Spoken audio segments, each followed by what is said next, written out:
शिवजी सदा सहाय।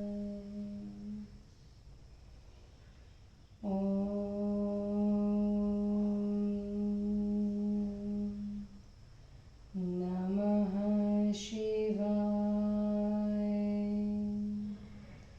गुरुजी सदा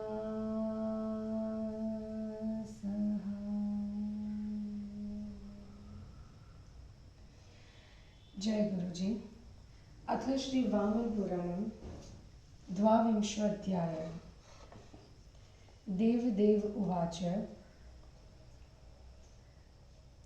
तस्यां तपत्यां नरसत्तमेन जातः सुतः पार्थिवलक्षणस्तु स जातकमर्ति भीरवे संस्कृतो विवर्धताजेन हुतो यथाग्नि कृतोऽस्थ्य चूडाकर्णश्वदेव विप्रेण मित्रा वरुणात्मजेन नवाब्धिकस्य व्रतबन्धनं च वेदे च शास्त्रे विधिपादगोभूत् ततश्वतुषाभिरपि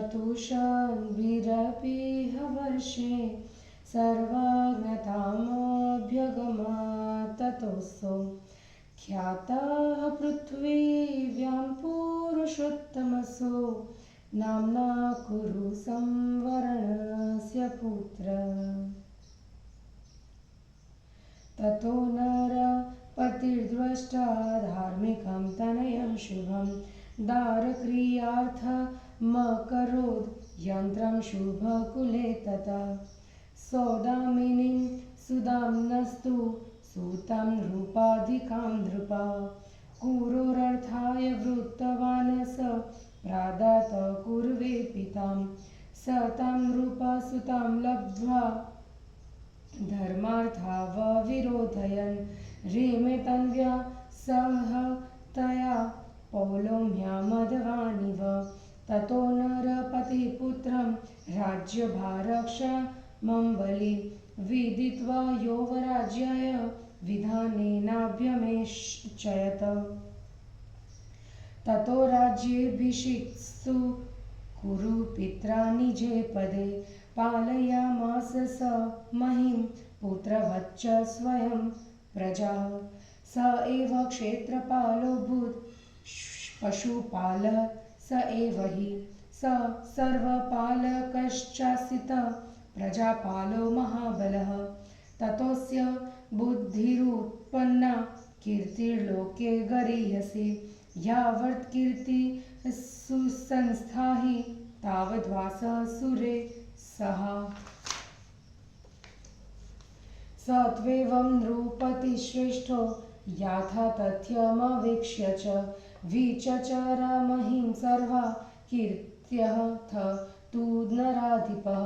ततो दैवतवनं नाम पुण्यं लोकेश्वरो बलि तदा सदा सुसंतुष्टो विवेशाभ्यन्तरं ततः तत्र देवीं ददर्शाथ पुण्यं पापविमोचनीं प्लक्षजां ब्रह्मणपुत्रीं हरिजिह्वा सरस्वतीं सुदर्शनस्य जननीं हृदयं कृत्वा सुविसत्स्तरं स्थितां भगवतीं कुले तीर्थकोटिभिराप्लुतां तस्यास्तञ्जलमीक्ष्यैव स्नात्वा प्रीतो भवन् नृपः समाजगाम च पुनर्ब्रह्मण अणो विधिमुत्तरां समन्तपञ्चकं नाम धर्मस्थानमनुत्तमम् आसमन्ताद् योजनानि पञ्च च सर्वतः। देव उवाच कियन्तो वेदयः सन्ति ब्रह्मणः पुरुषोत्तम येनोत्तरतया वेदिर्गदिता सर्वपञ्चका। देवदेव उवाच वेदयो लोकनाथस्य पञ्चधर्मस्य सेतवः यासु यष्टं सुरेशेन लोकनाथेन शम्भुना प्रयागो मध्यमा वेदिः पूर्वा वेदिर्गया शिरः विरजा दक्षिणा वेदिरनन्त फलदायिनी प्रतीचि पुष्करा वेदी स्त्रिभिः कुण्डैरलङ्कृता समन्तपञ्चकाचोत्ता वेदिरेवोत्तराव्यया तममन्यतरजशीर्दं क्षेत्रं महाफलम् करिष्यामि कृषियामि सर्वन् कामान् यथेष्पितान् इति सञ्चिन्त्य मनसा त्यक्त्वा स्यन्दनमुत्तमं चक्रे कीर्त्यर्थमतुलं संस्थानं पार्थिवर्षभः कृत्वा शिरं सौवर्ण गृह रुद्रवृषं प्रभु पौन्द्रकं याम्यमहिषं स्वयं कर्षितुमुद्धतः तं कर्षन्तं नरवरं समभ्येत्य शतक्रतौ प्रोवाच राजन किमिदं भवान् कर्तुमिहोदतः राजा ब्रवीत सुरवरं तपतस्त्यं सत्यं क्षमां दयां कृषामि शौचं दानं च योगं च ब्रह्मणचारिताम्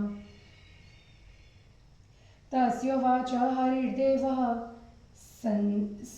कस्माद्विजो नरेश्वर लब्धोष्ठाग्नेति सहसा अवहस्य गतस्ततः गतेऽपि शक्रिराजर्षिर्हन्यहनि शिरदृक् कृशतेऽन्यान् समन्ताच्च सप्तक्रोशान् महीपतिः ततो हमब्रुवं गत्वा करो किमिदमित्यथ तदाष्ट्रागं महाधर्मं समाख्यातं नृपेण हि ततो मयास्य गदितं नृप बीजं क्व तिष्ठति स चाह मम देहस्थ्यं बीजं तमहब्रुवं देह्यं वापयिष्यामि शिरं कृषतु वे भवान् ततो नृपतिना बाहुर्दक्षिण प्रसतु कृत प्रसुतं तं भुजं द्वाष्टा मया चक्रेण वेगतः सहस्रधा ततश्चिद्धा दत्तो युष्माकमेव हि ततः सव्यो भुजो राज्ञा दतश्चिन्नोऽप्यसो मया तथैवोरुयुगं प्रादान्म याच्छिन्नो च तावुभो ततः स मे शिरः प्रादात् तेन प्रीतोऽस्मि तस्य च वरदोऽस्मीत्यथेत्युक्ते गुरुर्वर मयाचत कुरुरुवाच यावदेतन्मया कृष्टं धर्मक्षेत्रं तदस्तु च स्नातानां च मृतानां च महापुण्यफलं त्विह उपवासं च दानं च स्नानं जप्यं च माधव होमयज्ञादिकं चान्यं शुभं वाप्य शुभं विभो त्वत्प्रसादाद्वशिकेश शङ्खचक्र गदाधर अक्षयं प्रवरे क्षेत्रे भवत्वत्र महाफलं तथा भवान् सुरे सार्ध समं देवेन शूलिना वसत्वं पुण्डरीकाक्ष मन्नामव्यञ्जकेच्युत इत्येवमुक्तस्तेनाहं राज्ञा बाढमुवाचतम् तथा च त्वं दिव्यवपुर्भव भूयो महीपते तथान्तकाले मामेव लयमेष्यसि सुव्रत कीर्तिष्व शाश्वती तुभ्यं भविष्यति न संशयः तत्रैव याजगायज्ञात् यजिष्णन्ति सहस्रशः तस्य क्षेत्रस्य रक्षार्थ ददौ स पुरुषोत्तमः यक्षं च चन्द्रनामानं वासुकिं चापि पन्नगतवं विद्याधरं शङ्कुकर्णः सुकेशिं राक्षसेश्वरम् अजावानं च नृपनीतिं महादेवं च पावकम् एतानि सर्वतोऽभ्येत्य रक्षन्ति कुरुजाङ्गलम् अमीशां बलिनोऽन्ये च भृत्याश्वेवानुयायिनः अष्टौ सहस्राणि धनुर्धराणां ये वारयन्ति सुदुष्कृतान् वै स्नातुं न यच्छन्ति महोग्ररूपा स्तव्यन्यस्य भूता सचराचराणां तस्यैव मध्ये बहुपुण्य उक्तः पृथुदकः पापहरः शिवश्व पुण्यानदीपाप्रान्मुखतं प्रयाता यत्रोदयुक्तस्य शुभा जलध्या पूर्वप्रजेयं प्रपितामहेन सृष्टा समं भूतगणे समस्ते महीजलं वाहि समीरवेमेव खं त्वेव मादो विबभो पृथुदकः तथा च सर्वाणि महार्णव्यानि तीर्थानि नदः श्रवणासरांसि निर्मितानि महाभुजेन तच्चैक्यमागातसलिलं महिषो देवदेव उवाच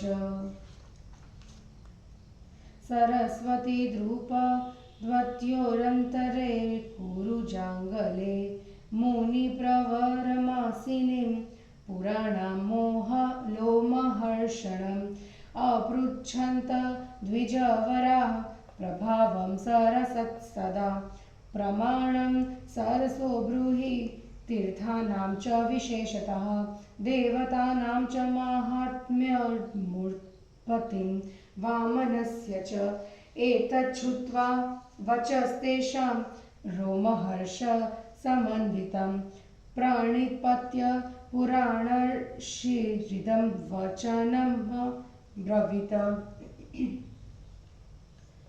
लोमहर्षण उवाच ब्रह्माण्डमज्ञं कमलासनस्थ्यं विष्णुं तथा लक्ष्मीसमन्वितं च रुद्रं च देवं प्रणिपात्य मूर्ध्ना तीर्थमहद्ब्रह्मसरा प्रवक्ष्ये रन्तुकार्दौजसं यावत् पावनाच्च चतुर्मुखं सरः संहितिं प्रोक्तं ब्रह्मणा पूर्वमेव तु कलिद्वापरयोर्धर्मध्ये व्यासेन च महात्मना सरप्रमाणं प्रत्योक्तं तच्छृणुध्वं द्विजोत्तमा विश्वेश्वरादस्थिपुरं तथा कन्या जरदगवी यावदोधावती प्रोक्ता तावत् सन्निहितं सर मया श्रुतं प्रमाणं यत् पठ्यमानं तु वामने तच्छृणुध्वं द्विजश्रेष्ठा पुण्यं वृद्धिकरं महत् विश्वेश्वराद देववरो नृपावनात् सरस्वती सरसन्निहितं ज्ञेयं समन्तादर्धयोजनम् एतदाश्रित्य देवाश्व ऋषयश्व समागता सेवन्ते मुक्तिकार्माथ स्वर्गार्थ चापरे स्थिता ब्रह्मणा सेवितमिदं सृष्टिकामेन योगिना विष्णुना स्थितिकामेन हरिरूपेण सेवितं रुद्रेण च सरो मध्यं प्रविष्टेन महात्मना सेव्यतीर्थ महातेजा स्थाणुर्त्वं प्राप्तवानहर आदेशा ब्राह्मणो वेदिस्तस्थो रामरथः स्मृतः कुरुणा च यतः कृष्णं कुरुक्षेत्रं तथा स्मृतम्। तरन्तु कारन्तु कयोर्यदन्तरं यदन्तरं राम्यदक्षर्तुर्मुखुर्म एतत् कुरुक्षेत्र समन्तपञ्चकं पीतामहस्योत्तरवेदिरुच्यते। हिंदी अनुवाद। कुरु की कथा, कुरुक्षेत्र का निर्माण प्रसंग और पृथुदक तीर्थ का महात्म्य। देवों के देव भगवान विष्णु ने कहा, उस तप्ती के गर्भ से मनुष्यों में श्रेष्ठ संवरण के द्वारा राज लक्षणों वाला एक पुत्र उत्पन्न हुआ। वह जात कर्म आदि संस्कारों से संस्कृत होकर इस प्रकार के बढ़ने लगा जैसे घी की आहुति डालने से अग्नि बढ़ती है। देवगण मित्रा वरुण के पुत्र वशिष्ठ जी ने उसका यथा समय चौल संस्कार कराया। 9वें वर्ष में उसका उपनयन संस्कार हुआ। फिर वह वेद तथा शास्त्रों का पारगामी विद्वान हो गया एवं 24 वर्षों में तो फिर वह सर्वज्ञ सा हो गया। पुरुष श्रेष्ठ संवरण का वह पुत्र इस भूभाग पर कुरु नाम से प्रसिद्ध हुआ। तब राजा कल्याणकारी अपने धार्मिक पुत्र को देखकर किसी उत्तम कुल में उसके विवाह का यत्न करने लगे। राजा ने कुरु के लिए सुंदर स्वरूप वाली सुदामा की पुत्री सौदामिनी को चुना और सुदामा राजा ने भी उसे कुरु को विधिवत प्रदान कर दिया। उस राजकुमारी को पाकर वह कुरु धर्म और अर्थ का यथावत पालन करते हुए उस तनवंगी अर्थात कृशांगनी के साथ गार्हस्थ्य धर्म में वैसे ही रहने लगा जैसे पौलोमी मतलब शची के साथ इंद्र दाम्पत्य जीवन व्यतीत करते हैं। उसके बाद बलवान राजा ने राज्यभार के वहन करने में, राज्य कार्य संचालन में उसे समर्थ जानकर विधिपूर्वक युवराज पद पर अभिषिक्त कर दिया। तब पिता के द्वारा अपने राज्य पद पर अभिषिक्त होकर कुरु औरस पुत्र की भांति अपनी प्रजा का और पृथ्वी का पालन करने लगे। वे राजकुमार कुरु क्षेत्रपाल तथा पशुपाल भी हुए। महाबली वे सर्वपालक एवं प्रजापालक भी हुए। फिर उन्होंने सोचा कि संसार में यश ही सर्वश्रेष्ठ वस्तु है, क्योंकि जब तक संसार में कीर्ति भली भांति स्थित रहती है तब तक मनुष्य देवताओं के साथ निवास करता है।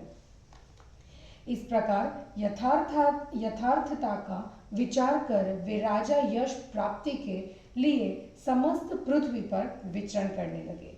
उसी सिलसिले में वे बलशाली राजा पवित्र दैत्यवन पहुंचे एवं पूर्ण सुसंतुष्ट होकर उसके भीतर प्रविष्ट हो गए। प्रविष्ट होने के बाद राजा ने वहां पर पाप नाशिनी उस पवित्र सरस्वती नदी को देखा जो परकती वृक्ष से उत्पन्न ब्रह्मा की पुत्री है। वह हरिजिह्या ब्रह्मपुत्री और सुदर्शन जननी नाम से भी प्रसिद्ध है। वह सुविस्तृत हृदय में स्थित है।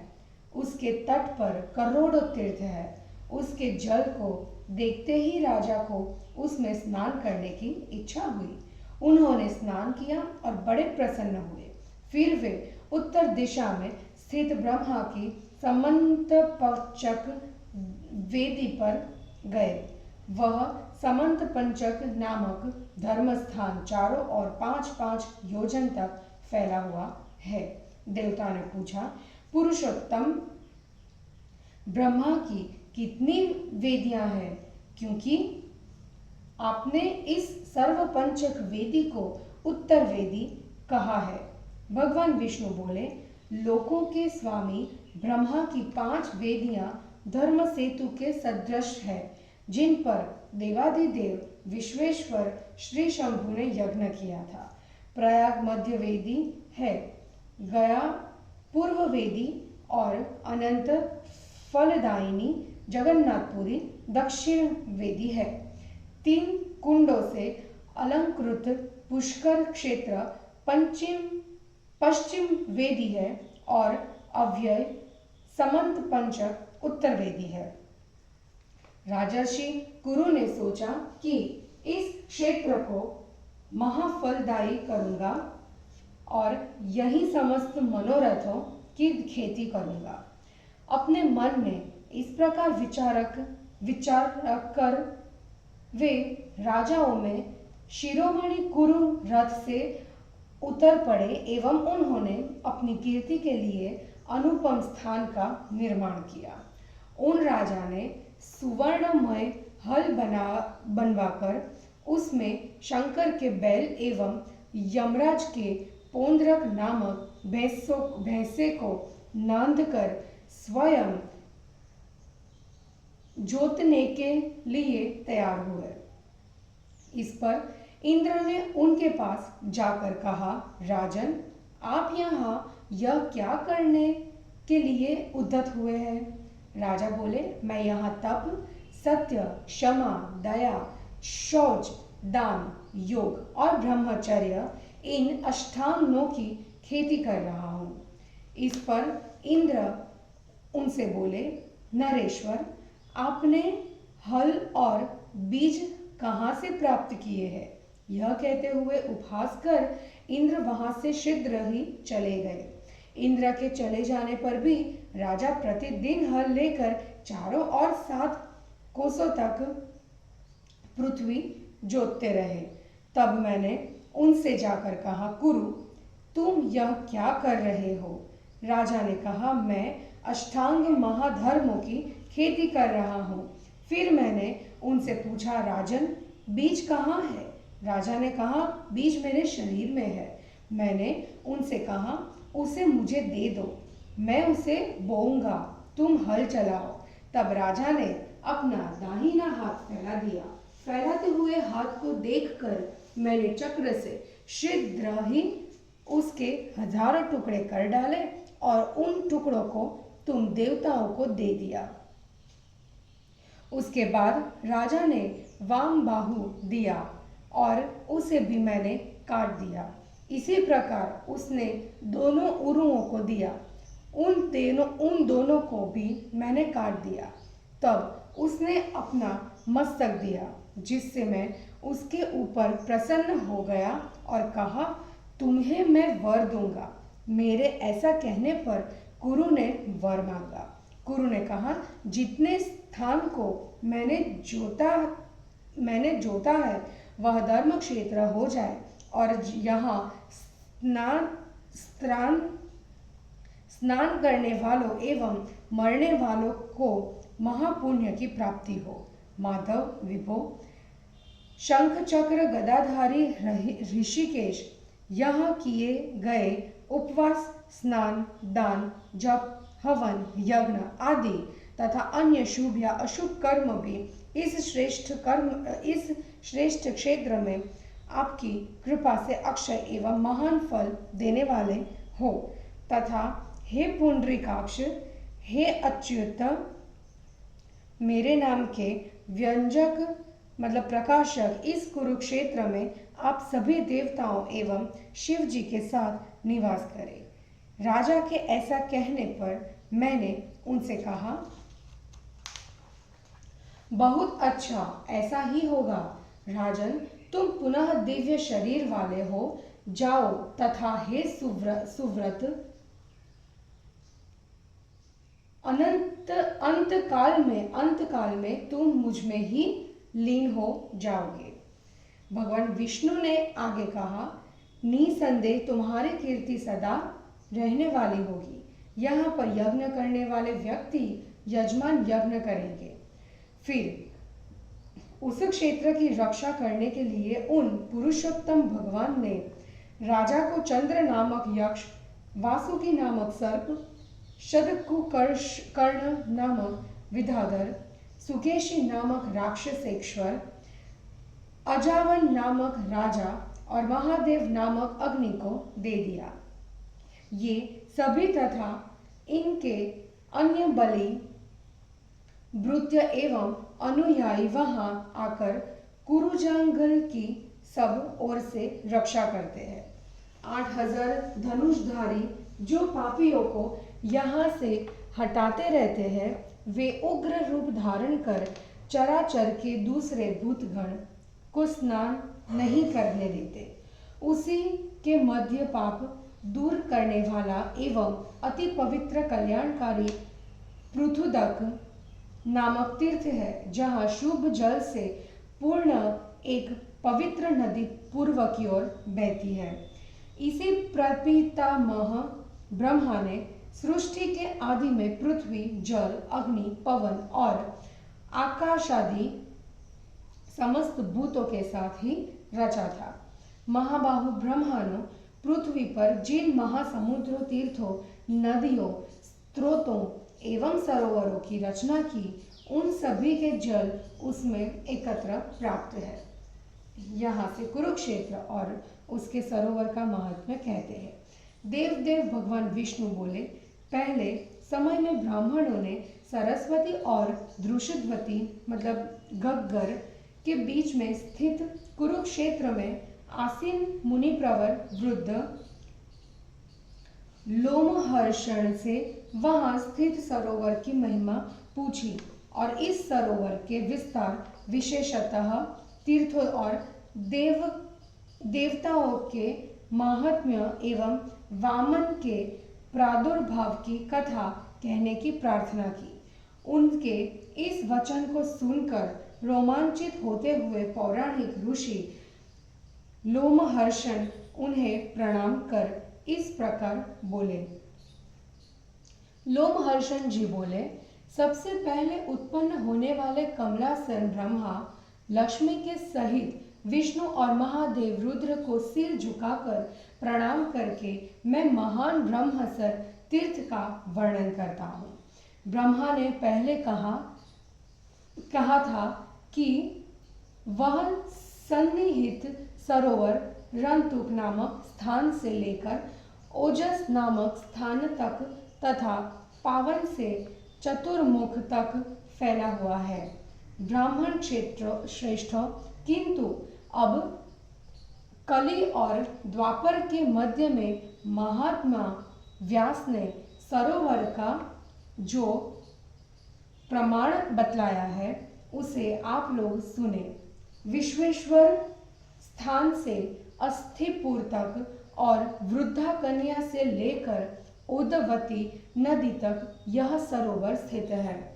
ब्राह्मण श्रेष्ठों, मैंने वामन पुराणों में वर्णित जो प्रमाण सुना है, आप उस पवित्र एवं कल्याणकारी प्रमाण को सुने। विश्वेश्वर स्थान से देववर तक एवं नृपावन से सरस्वती तक चतुर्दिक आधे योजन में फैले इस सन्निहित सर को समझना चाहिए। मोक्ष की इच्छा से आए हुए देवता एवं ऋषिगण इसका आश्रय लेकर सदा इसका सेवन करते हैं तथा अन्य लोग स्वर्ग के निमित्त यहाँ रहते हैं। योगेश्वर ब्रह्मा ने सृष्टि की इच्छा से एवं भगवान विष्णु ने जगत के पालन की कामना से इसका आश्रय लिया था। इसी प्रकार सरोवर के मध्य में बैठकर महात्मा रुद्र ने भी इस तीर्थ का सेवन किया, जिससे महातेजस्वी हर को स्थाणुत्व प्राप्त हुआ। आदि में यह ब्रह्मवेदी कहा गया था, किंतु आगे चलकर इसका नाम रामर्यद हुआ। उसके बाद राजर्षि कुरु द्वारा जोते जाने से इसका नाम कुरुक्षेत्र पड़ा। तरंतुक एवं अरंतुक नाम के स्थानों का मध्य तथा रामहृद एवं चतुर्मुख का मध्य भाग समंत पंचक है जो कुरुक्षेत्र कहा जाता है। इसे पितामह की उत्तर वेदी भी कहते हैं। और इस प्रकार श्री वामन पुराण में 22वां अध्याय समाप्त हुआ। जय गुरु जी।